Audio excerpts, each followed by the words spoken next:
From Transport Topics in Washington, D.C., this is RoadSigns.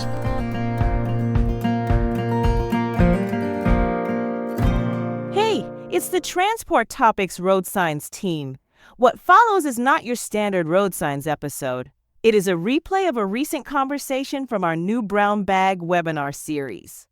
Knowing that you like tech and trends in technology, we thought that you might enjoy hearing specifically about cybersecurity from one of the industry's foremost experts, Dr. Erika Voss. You'll hear a familiar voice too. TT Seth Clevenger hosts this new webinar series that brings trend seekers like you the earliest guidance on actionable solutions. After listening, tell us what you think and head to ttnews.com/webinars to see the series' upcoming guest lineup. Enjoy the interview.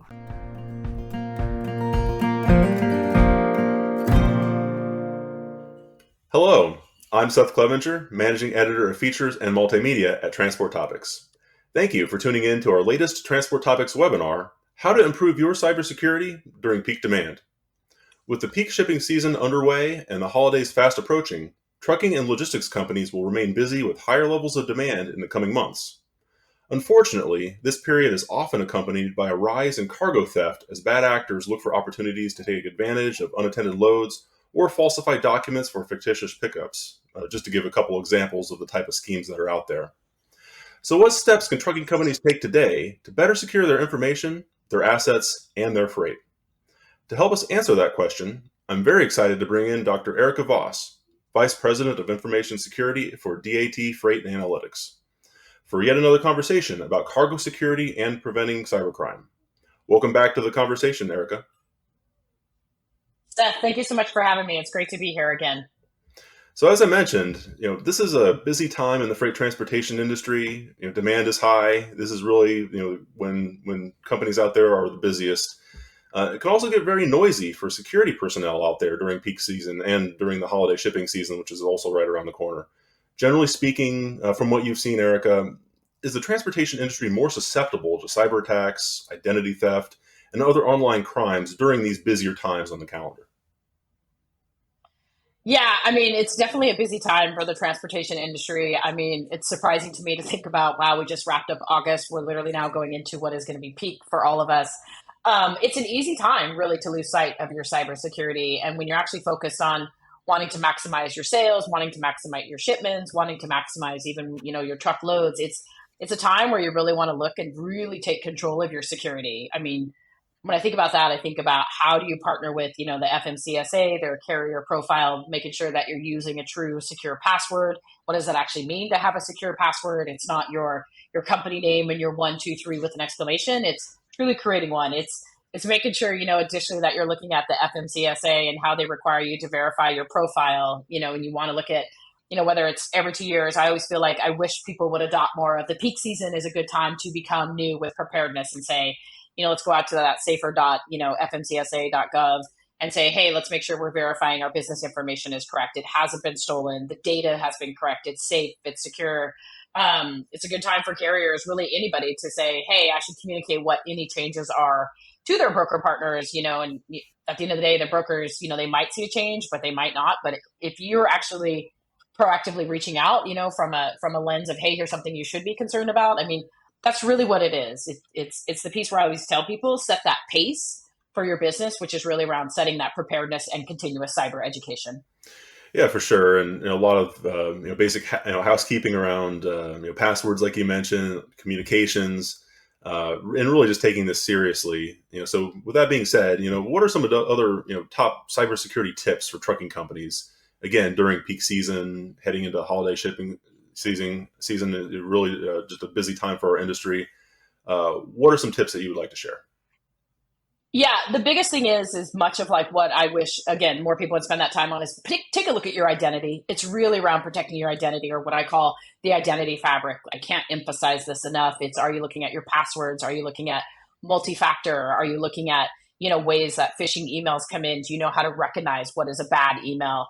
Do you hover over the link and say, hey, this actually looks fishy or this looks funny? Do you actually report it the right way? Smishing is another terminology around those text messages that hit you. It just becomes higher. It's the prime time for any fraudster or any bad actor to really target you, because what are you doing at peak season? You're running faster. So, when I think about those cybersecurity tips, it's educate yourself, educate your employees. You really need to get into the mindset. As much as it's hard for us in a peak season, you need to make it a daily topic. Again, I talk a lot about setting that pace for your business. It's really around that preparedness and continuous cyber education. Yeah, so easy to cut corners when you're super busy, but that also can It you, is. for sure. Yes, it does. Another facet of this, of course, is that many companies increase their headcounts, and add more credentials during this time of year, in the peak season. Of course, that can also pose challenges for cybersecurity. New hires need to be properly trained on best practices, on recognizing scams. And of course, it's also important to make sure you're hiring people that you can trust in the first place. So what's your advice on how companies can navigate those challenges as they increase hiring or maybe add seasonal staff? Yeah, the big thing that I always, try to help people understand from an educational standpoint is separate from, cybersecurity awareness. It's really around make it more of a gamification style. Partner with your recruiting team, partner with your management, constantly talk about how to protect the user, how to protect the device, how to protect the credentials, your passwords. One thing I think that companies don't realize they should be almost more vigilant around, especially during the peak season, is are you conducting background checks? We like to hire so many people in such a mass fashion, but we're willing to forego the background check, which could be there's something in the background check you may not want in your environment. And so you have to almost also think about that physical security element.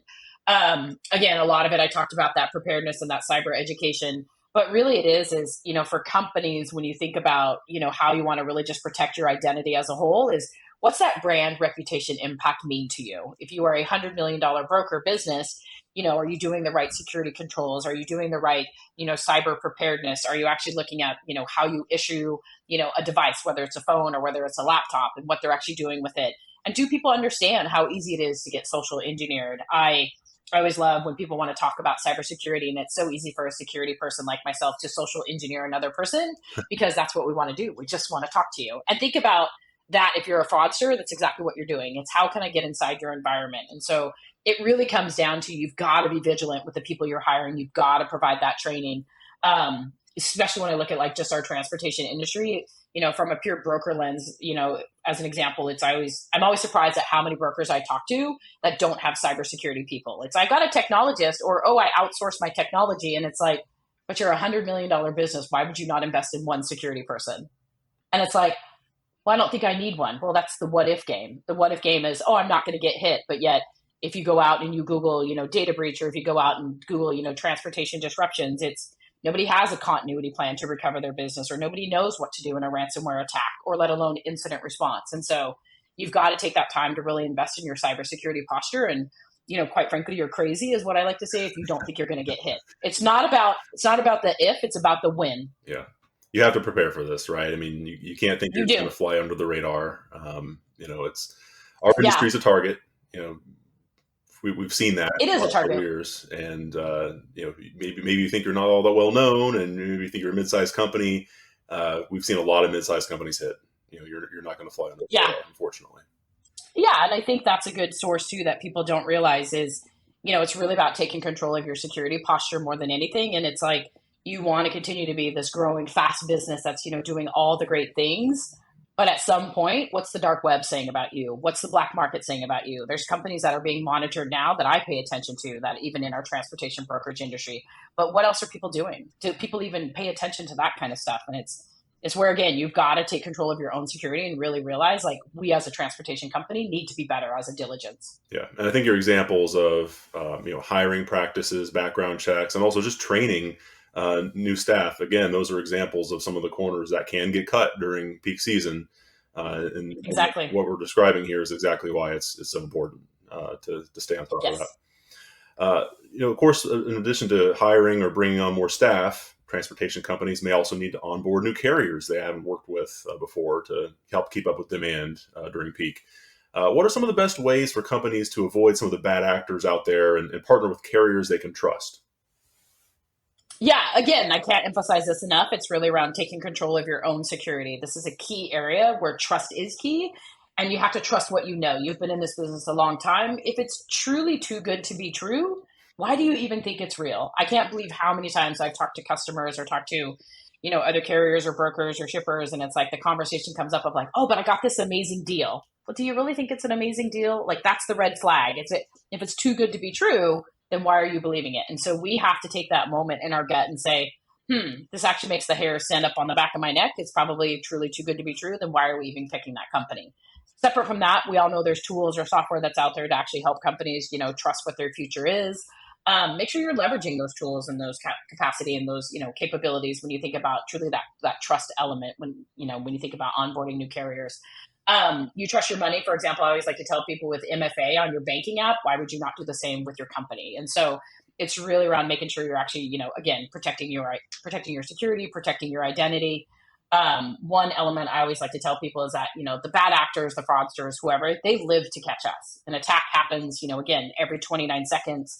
An identity attack, they account for 64% of those attacks. And it's like, when you think about that uptick, from 2022 to 2023, there's been over 144, percent increase. And it's like, imagine that in 2024, when we continue to see fraud rampant, it's like, what is that number going to be for us? So if you're not truly taking control of your security and you're not truly vetting, the carriers or the people that you actually want to do the business with, then what is your identity fabric? Why are you shocked or surprised when you have some type of bad actor or fraudulent, thing hit you? You're not investing.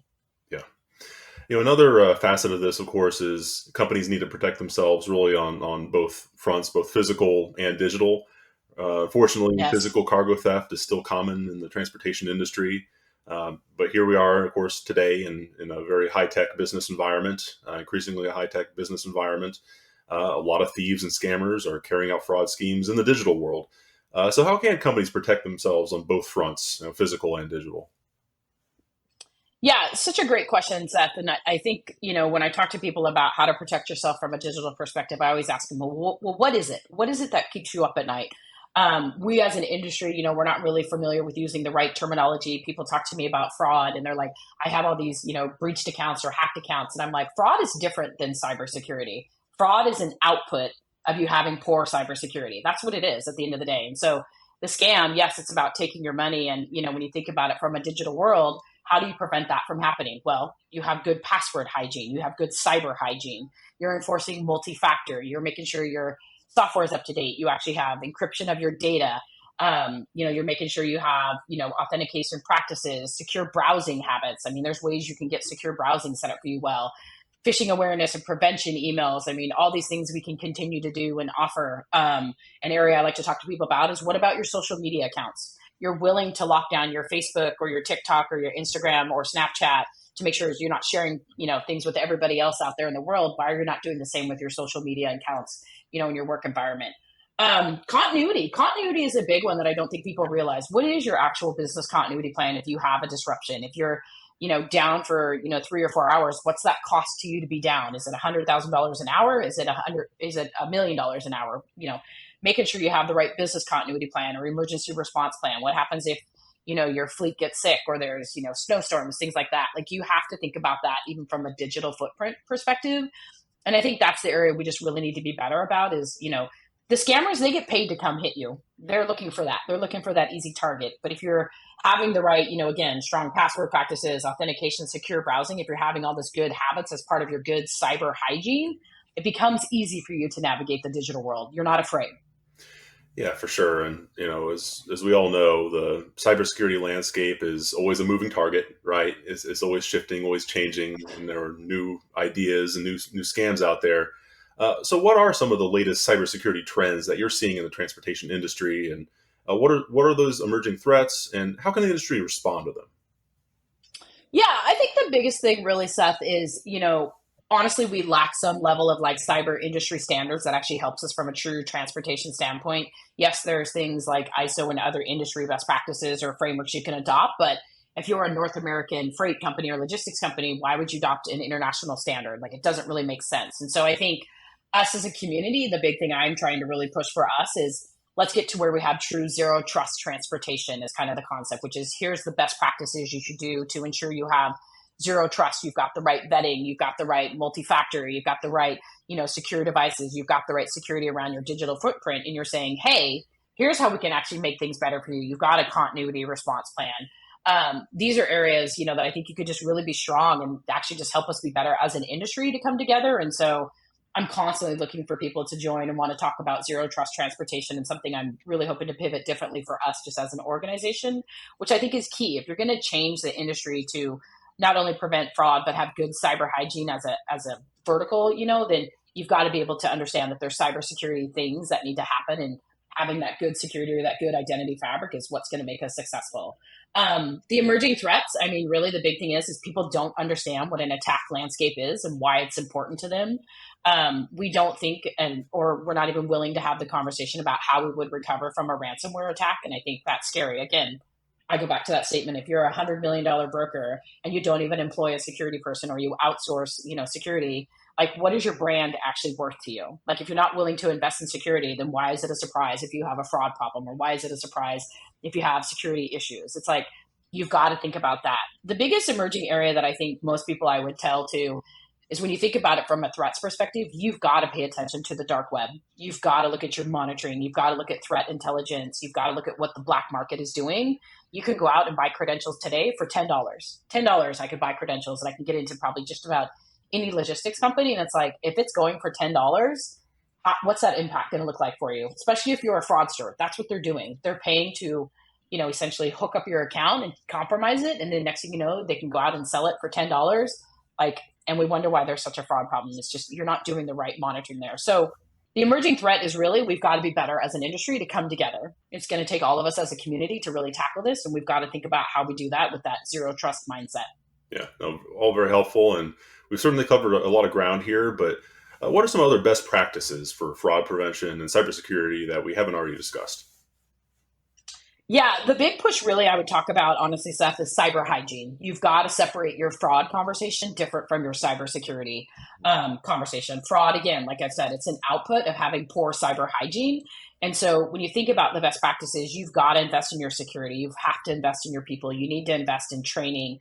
You need to take a look at the third parties that you're sharing information with or sharing data with. You need to take a look at who you're outsourcing to. Like, these things all matter, because these things are all a type of your attack vector or attack landscape that could actually hurt you. So the best practices, again, you've got to come back to take control of your security. You've got to look at, password management, multi-factor. You've got to look at SSO or SAML, federated login, things like that. You've got to make sure your profile and information is really updated with your FMCSA. I don't think I can emphasize that enough, because I think that's been the biggest thing for me that I've seen since I've joined this industry is we have all this information out there, but we just let it sit. And it's like, if you're willing to go in and update your credit report every year, why are you not doing the same thing with your business profile too? And so those are the areas where I would definitely say these are better best practices to do. And again, as much as everyone freaks out about it, you need to go hire an Erika. Maybe not at that level of an Erika, but you should definitely make sure you have a security person in your organization. Yeah.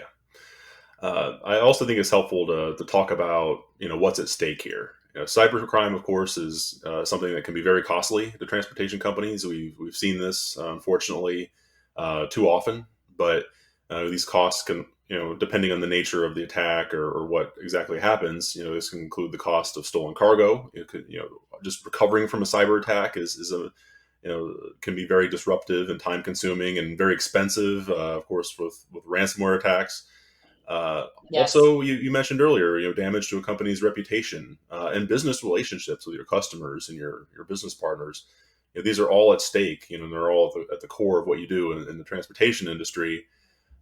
Now, there are options out there. Of course, companies can invest in cargo insurance and cybersecurity insurance to help manage those costs. What are some of the top considerations that you think companies should keep in mind as they evaluate some of those insurance options in particular? Yeah, it's definitely going to be around your brand and reputation impact. I think another thing is you should be okay to identify areas where you don't know or where you think you might have weak ways that companies can get in, or that bad actors essentially that can get in. Another thing I'd love to talk to people about is you really should do some type of cyber posture assessment. I always offer people, there's ways that I can come in and help you, or there's free tools out there. Like, you should look at how you actually make sure your company is secured, whether it's the device in your hand, it's the truck you're driving down the road, and the electronics inside that truck that also can become an attack vector, or a way that a hacker could get in essentially. But doing that cyber posture assessment is actually going to help your insurance be at a better rate. I know we struggle with having to want to report when we have issues, or nobody really likes to reach out when they've got a problem inside their company, but you're not going to get better as a company if you don't admit those areas. So when you sit down with your insurance provider, you want to talk about insurance options. Think of all those options. What are ways that somebody could hurt me? What are ways that somebody could hurt my brand or reputation? And like quantify that truly from a risk perspective. And then you're going to actually know that you're getting the right value out of it doing insurance. Yeah. And I think on that, just maybe a little bit of a thought that comes to my mind when I think about companies that have navigated some of these situations, these cyber attacks, pretty well. They tend to be ones that communicate well. I think with their business partners, maybe the public at large. Certainly their customers. So they're apprised of the situation, and that can help a little bit on that. Maintaining those business relationships and the company reputation. That's, I think, some companies have stood out during cyber attacks by doing that. I think that is Correct. Part of the conversation as well. Now, I think that beyond, of course, prevention, we'd love to prevent every cyber attack and stop them before they can ever happen. But statistically, we know that that's probably not possible. You're likely going to encounter this at some point if you're a business of any size. So companies should also know what to do and who to turn to if and when they encounter a theft event or a cyber attack. Erika, from your perspective, how can companies be ready to respond quickly and get in touch with law enforcement and their insurance providers in an effective way, if and when they encounter a cyber attack? Yeah, great question, Seth. I think I'm always one of those people that I love to say I'm old school. I have, numbers written down on a piece of paper. I laminate it. I carry it with me in my wallet, kind of like an insurance card. You should be doing that for your business. You should, I always say, when in doubt, reach out. Make sure you have a good relationship with law enforcement. Make sure you're spending time, understanding the cybercrime task force that are out there. Again, FBI has a variety of them. Make sure you understand, what fraud is and how it's hitting you, and, fraud working groups that you can join. Department of Homeland Security, they have a task force right now called Operation Boiling Point, which is really around understanding that cybercrime element, across the supply chain. Are you involved with it? Are you actually reporting? Again, can't emphasize this enough, making sure you actually have a security person, whether it's a contractor or even whether it's a full-time employee, like making sure you have a security person who's looking at all these areas for you. Again, if you're a $50 million business or a $100 million business, why would you not invest in that $80,000 employee who can just at least make sure you have these connections? Another good key area that I really like to talk about when you think about, how to get in touch with your law enforcement is do exercises. Do you have an incident response plan that's written down? Are you looking at good cyber hygiene of, if I had to make that 911 call, what does that look like to law enforcement? Naturally, if you're reporting cybercrime, it's not going to be a 911, but like, where is the number? How do you do it? Most people will Google and go, here's how I want to report a cybercrime or a cargo theft or things like that. And it's like, where does that actually take you? And before you know it, you're spending an hour on the web trying to figure out how to get in touch with somebody. After that hour, you're so mad or so, ticked off that you're just like, forget it. It's not worth it. But it's like, that's because you're not exercising that plan. You want to have some level of response in place for you. Write it down, laminate it, talk to your local law enforcement office, talk to the FBI, things like that. There's capabilities you can also download. Make that part of just a good leadership decision that you're constantly practicing how to do some level of response. So then when it does happen, you not only are given the information quick and fast, but you're also, again, you're protecting your business and you're making sure you're doing the right things, because next thing you know, your insurance provider is going to ask for those same details and they're going to want to know the steps that you took. So if you create that incident response step checklist, it's just going to make you all the more better. It's going to separate you apart as being a better delivery person or a better broker person or a better shipper or carrier, whichever you want to call it. Like, it's just going to mean you're more prepared to deal with the types of cyber crimes that are hitting us today. Yeah, that's all stuff to figure out, in advance, not as you're dealing with an attack. Not during that incident. Yeah. Correct. No, so I want to talk a little bit about DAT as well here. Of course, as a load board operator, DAT is really right at the center of freight transactions. Could you just tell us a little bit more about the steps that DAT is taking to help prevent fraud and also just identify and remove bad actors out there in the industry? Yeah, the good thing is I mean, again, we only host the load and the truck posting, and so that transactional piece, it happens away from our actual network. Once the negotiations have actually been done between the broker and the carrier, for example, when you think about it from being in the spot market, there's two parties to it. It's A, they either don't know each other. So again, think about, are you taking control of your security? Or B, they want to come to terms pretty quickly. Again, think about if it's too good to be true, it's probably not true. So that combination of that urgency and being that anonymity or that anonymous piece and like open marketplace is really what makes the spot market a unique way for businesses to actually do and conduct well, but also increases that risk of the fraud. And so one of the areas that we continue to do is just continually invest. We continue to help prevent that freight fraud. We do a ton of identification. We do a ton of cybersecurity tips and tricks that I'd love to share with people, but naturally we don't want to give away our secret sauce because I don't want a bad actor to come attack my landscape. But it's continually doing those things, and it's making sure that not only my company understands the difference between fraud, but also we are very robust around what our cybersecurity landscape is and what that attack landscape looks like. And the more we invest, the better it just becomes for us as being DAT, but also how we can actually help change the industry. And I think for those that have gotten to know me just through the short time of being here, that is what I'm here for. The position and the passion that I have is I will change the industry for us. We are going to be better from a cyber perspective, and I'll continue to beat that drum of like zero trust and how that's going to help us be stronger. And that's really what it is. We've got an incredible trusted network. Let's just continue to bolster that. Yeah. And of course, you think about the transportation industry is so incredibly fragmented. So much of the work is done by small carriers and small brokers, small business. You'll never know everybody. You couldn't meet everybody in this industry in a lifetime. So it's always going to be, interacting with new companies, new businesses, new small business. Exactly. And the best advice you're spot on that, Seth. And I think the best advice I remember when I first started, which I loved, was this business is about, relationships and rates. And so that's the thing I always think about. If you don't have a good relationship, I understand we might have to take a risk and try a new relationship, but make sure you're doing the right things by ensuring that's the right relationship you actually want to build and foster and grow. That's really what trust is. Yeah, for sure. Before we wrap up this conversation, Erika, I just want to open it up now to any parting thoughts you'd like to share with our viewers. Yeah, again, I think the biggest thing for me is, as I think I've probably consistently said throughout this entire discussion we've had, is please take control of your security. I mean, make sure you're partnering with the FMCSA. You're looking at that carrier profile. You do have good secure passwords. You have multi-factor set up. Make sure you're looking at the FMCSA and how they require you to verify your profile every 2 years. Don't wait for 2 years. Make it just part of good cyber hygiene as I think about that.